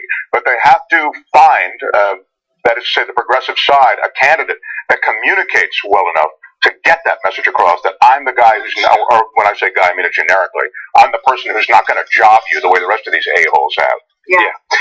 And then super quick prediction that I said off air a second ago. A female prophet will rise with a female-based religion soon. That's all. Go. Okay. Prepare to be saved. Okay. Ish. All right. Kid Rock was recently performing in Grand Rapids, Michigan, and his show got oddly political. Now, if you can recall, he said that he was planning on running for office, possibly Senate, in the near future. And so it's not surprising that he wants to chime in on politics. He just did so in a fascinating way. So we have a short video that was posted on Instagram to share with you guys, and then I'll fill in the blanks. Take a look. PC and think you have to remind me that Black Lives Matter. Nazis fucking bigots, and now we're getting the KKK. Say screw all you assholes, stay the fuck away.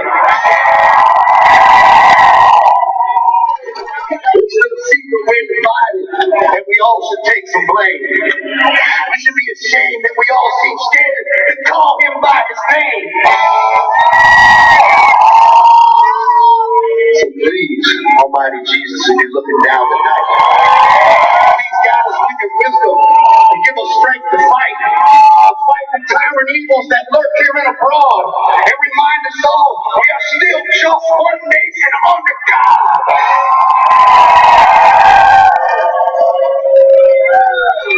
Let's get down to brass tacks before I hit you with this phone.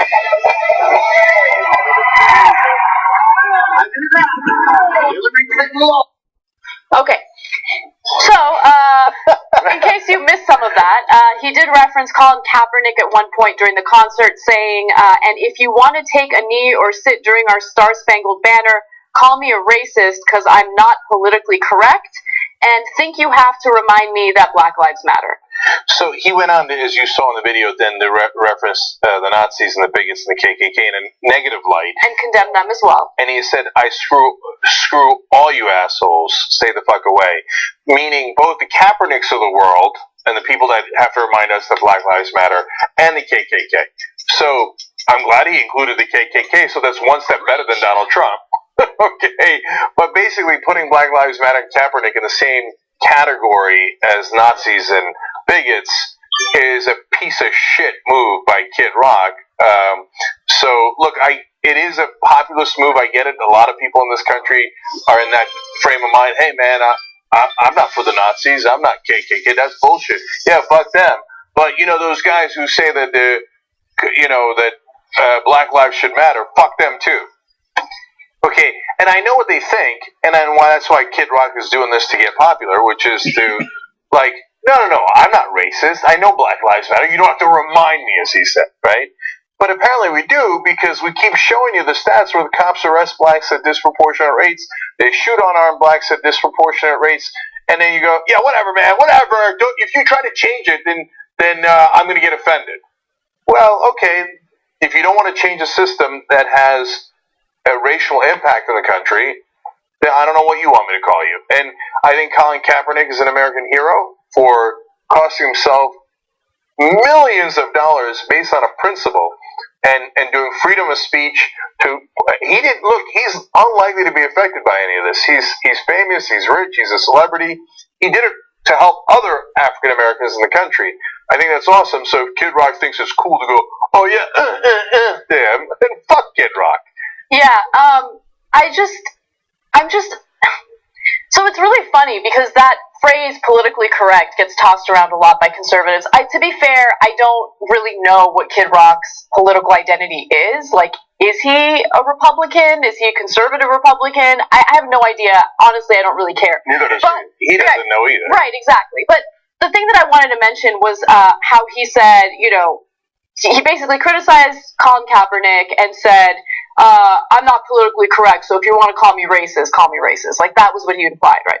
But you're asking Colin Kaepernick to follow along with what you consider politically correct. You consider it politically correct to stand during the Star-Spangled Banner or during the national anthem, great point. right? And so, first of all, it is his First Amendment right to protest, and that is the peaceful form of protest that Colin Kaepernick chose to take.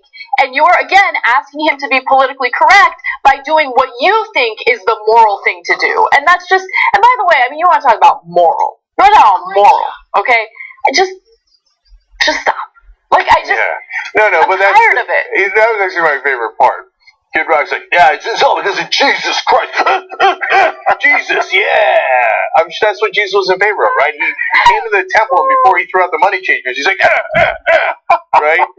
And Jesus loved America. That's why he showed Jesus and the American flags. Oh, right, America didn't exist at the time. Anyway, these are thoughts that are a tiny bit above Kid Rock's head. But you know what? It might work, though. Exactly. He grabs iconic symbolism, he matches it with big-time dynamic theater, and what do you end up with? You end up with something that is similar, not so different than Trump. I understand Trump has a different style, but it's a cult of personality. It's a plain speak. It's making fun of the political correctness. Now you throw in a rock star element and a dash of that as Jake says. I mean, that's exactly right. It was theater. And people are responsive to this. They don't even really care about his politics. When Anna asks, is he a right-wing conservative? He doesn't know. I mean, he realizes how easy it is now. I think he realizes, wow, this political door is farther open than I thought it was. I don't really have to know jack shit about things. I just have to make fun of these people and make fun of those people and throw in an and I'm in. Yeah, well, look, I'll go further. In fact, in this concert, he said, people are talking about Kid Rock for Senate. I'm talking about Kid Rock for president. Right? Great. That ought to be awesome. And he's like, and if you don't like it, but your president is Donald motherfucking Trump. So, what people like the So, okay. So, you know what happened? A group said, look, you're in violation of campaign finance laws because you can't run for Senate and do X, Y, and Z. He sells merchandise, Kid Rock for Senate or whatever, right? And you can't do that. And Kid Rock responded with, yeah, fuck off. Cool. Okay, that's so cool and hip, and people maybe they like that because it seems brazen and all that stuff. But if we've created a culture where if someone says you broke the law and you go, oh yeah, fuck off, and you get away with it, that's not rule of law. That's kind of the opposite of rule of law. Yeah, I mean, we're creating that culture right now as we speak. The president is not supposed to have conflicts of interest. He has conflicts of interest. He has used his position as the commander-in-chief to profit off, meetings at Mar-a-Lago or his businesses like Trump Tower.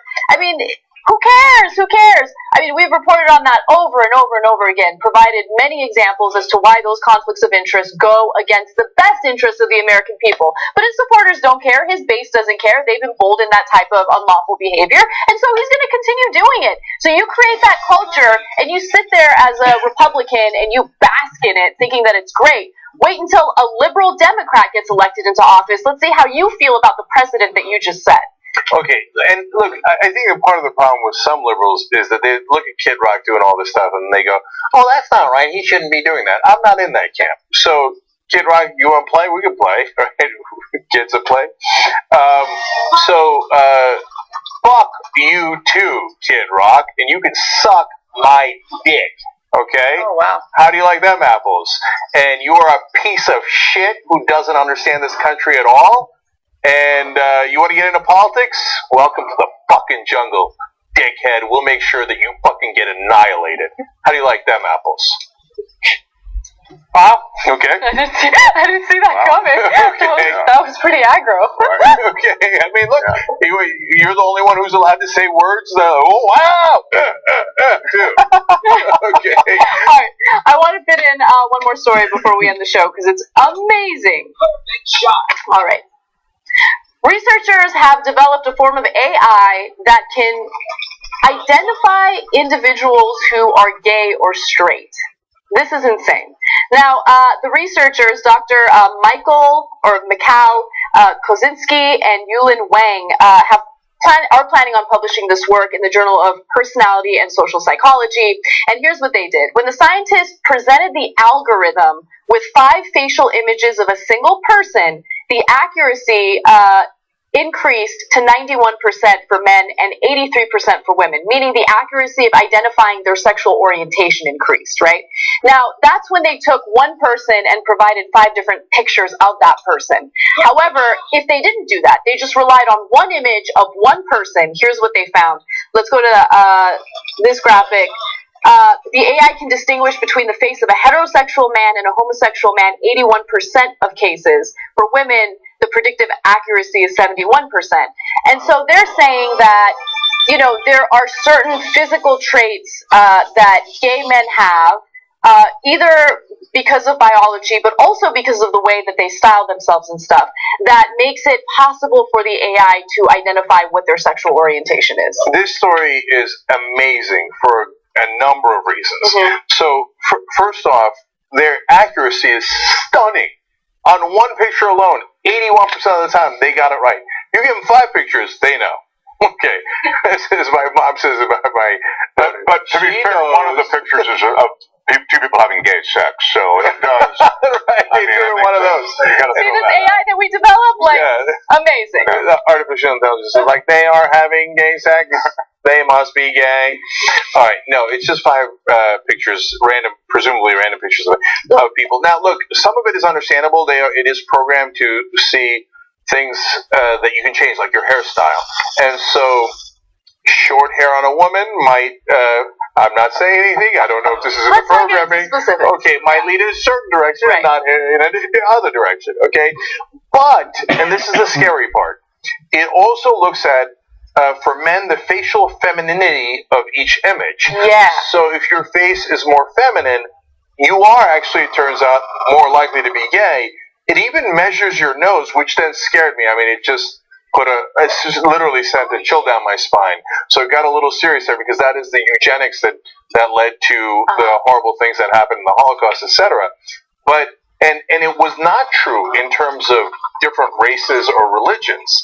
But apparently there is some truth in it when it comes to sexual orientation, which is amazing. And whether we think that's wrong or not wrong, meaning ethically or morally, factually, there's basis for it. And so I don't know what you do with that fact. Right. So the researchers here were just trying to prove that with the advancement of artificial intelligence, there is potential for abuse, which is something that we already knew. And so if you are living in a place where there is, severe discrimination or persecution of the LGBT community, this type of advancement would be problematic. And so they're making a political statement with the research that they've done. And to Cenk's point, I want to kind of lay it out for you guys in a more detailed way so you know what the researchers are talking about in regard to the femininity of some of the subjects studied. They found that advanced computer analysis compared different facial characteristics and found that gay men and women tended to have gender atypical features. So fixed features such as the shape of one's nose or jaw, and transient features such as hairstyle and facial hair. Yeah, so look, one way you can tell if someone is gay is if they don't want the picture taken. That's from old stereotypes, right? Like, oh, this picture can tell if you're gay. Well, I'm not taking that picture, right? So there's a lighter side of it, and that's from the old days. Nobody cares. I hope no one cares. Unfortunately, a lot of people do care. We don't care. But they do, I mean, the whole thing, because I was wondering, gee, this is weird. Why? What's the philosophy behind this? And I mean, as Anna says, it's supposedly to protect you or to show you how digital technology can be used against you. Right. Yeah. And you know, some ancient traditions thought that a picture could capture your soul. Right. And I think the Native Americans had that. Yeah. And in some ways, it has captured who you are in this new world. But we got to make sure, obviously, that it's not used for the wrong purposes. All right. We're out of time, guys. Much love. Bye-bye.